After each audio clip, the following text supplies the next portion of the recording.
Ciao compare, siano Pippo. On dit souvent que le peuple sicilien est le peuple le plus métissé de la Méditerranée. Mais est-ce que nous sommes plus proches génétiquement des Nord-Africains, des Européens ou des Asiatiques? Pour répondre à ces questions, on va comparer les haplogroupes des Siciliens et des Italiens du Sud avec ceux des Italiens du Nord. Avant toute chose, je tiens à préciser que autant les haplogroupes pour l'Italie du Nord, c'est un groupe vraiment homogène qu'on retrouve dans toute l'Italie du Nord. Pour la Sicile, les chiffres que nous allons voir, c'est pas forcément les mêmes partout en Sicile, mais on verra ça après. Mais prenez quand même tout de suite en compte qu'il s'agit d'une sorte de moyenne pour la Sicile et l'Italie du Sud, et que ça ne représente pas toute la Sicile. Bref, assez de blabla, on va regarder les haplogroupes. Qu'il s'agisse de l'Italie du Sud ou de l'Italie du Nord, on a les mêmes haplogroupes, mais pas du tout avec les mêmes pourcentages. Ce qui, au passage, montre bien que même génétiquement, on est deux peuples différents. R1b désigne donc les Indo-Européens. C'est l'aplogroupe qui est majoritaire en Europe. Les Indo-Européens, en gros, à l'origine, ils sont partis du Caucase. Ce sont les ancêtres de nombreux peuples, les Perses, les Indiens, les Hittites, les Grecs, les Latins, les Germains, etc. Donc c'est un peu compliqué déjà de savoir quel peuple nous a apporté cet haplogroupe. A noter que cet haplogroupe ne nous a peut-être pas été majoritairement apporté par des Européens. Je rappelle que les Sicules, donc peuples d'origine indo-européenne originaires du Caucase, ils étaient indo-européens. Dans tous les cas, dans ce pourcentage, il faut prendre en compte les Grecs, les Sicules, les Espagnols. Mais ce pourcentage a pu nous être apporté aussi par des peuples arabes, des peuples orientaux ou les Scandinaves. Dans tous les cas, c'est l'aplogroupe prédominant aussi bien en Italie du Nord qu'en Sicile, même si les pourcentages sont pas du tout les mêmes. En ce qui concerne l'aplogroupe J2, il s'agit des Anatoliens, donc l'actuelle Turquie. L'aplogroupe G, il s'agit du Proche-Orient, donc le Levant, le Liban, la Palestine. E1B1B nous a été apporté par les Nord-Africains, les Imaziren. I1 est le pourcentage germanique scandinave.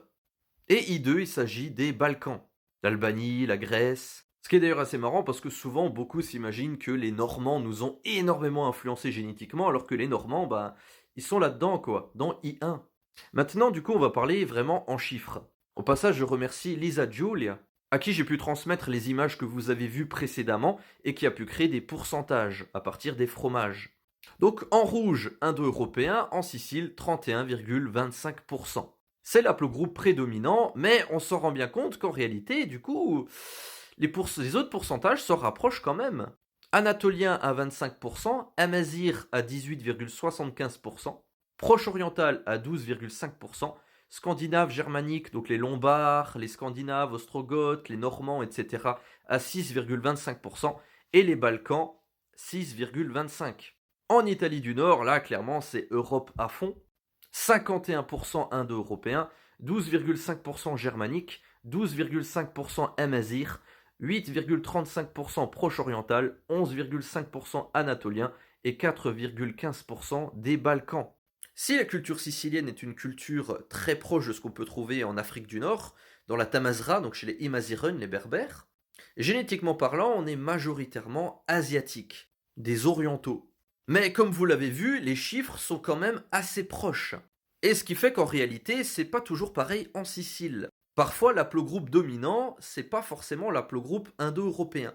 Et c'est ce que nous allons voir avec cette carte des haplogroupes prédominants. D'ailleurs, si vous faites un test sur MyHeritage ou des choses en rapport avec l'ADN, généralement Sicile, l'Italie du Sud et la Grèce sont mis dans le même paquet, tout simplement parce qu'on a connu des métissages assez proches. Mais ça veut pas dire qu'on est forcément très proche des Grecs. C'est juste qu'au niveau des haplogroupes, on a eu un gros mélange dans cette zone. C'est pas qu'il y a un haplogroupe grec, c'est juste que c'est des métis comme nous. Bref, avec cette carte, il y a vraiment une frontière presque génétique entre l'Italie du Nord et l'Italie du Sud. Au nord, comme j'avais dit au début de la vidéo, c'est très homogène. Les résultats qu'on a vus ensemble, c'est les mêmes partout dans le nord. Pour le sud, c'est plus compliqué. En fonction de où vous allez, les résultats sont pas les mêmes. Après, ça correspond quand même aux chiffres, parce que si on regarde le vert, c'est tout simplement le pourcentage asiatique, oriental.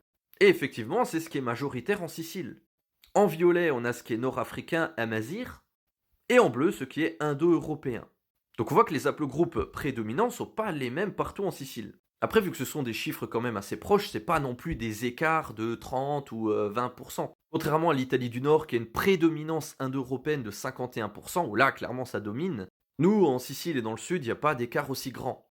Après, là, pareil, avec ces haplogroupes prédominants, bah, ça reste des moyennes. Il y a certaines zones, même dans le bleu ici, où en réalité, si vous allez par exemple à Mazara del Vallo, bah, ça sera pas en bleu, ça sera plutôt en violet, Emazir. Puis, il faut pas oublier qu'il y a des petites minorités en Sicile.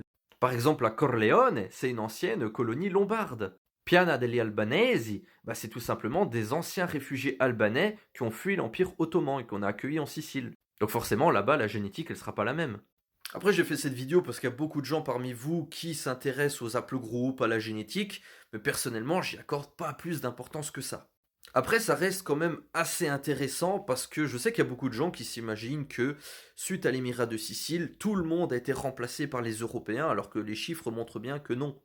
Tous les gens qui s'imaginent qu'on est descendant de Normands, c'est à 6,25%.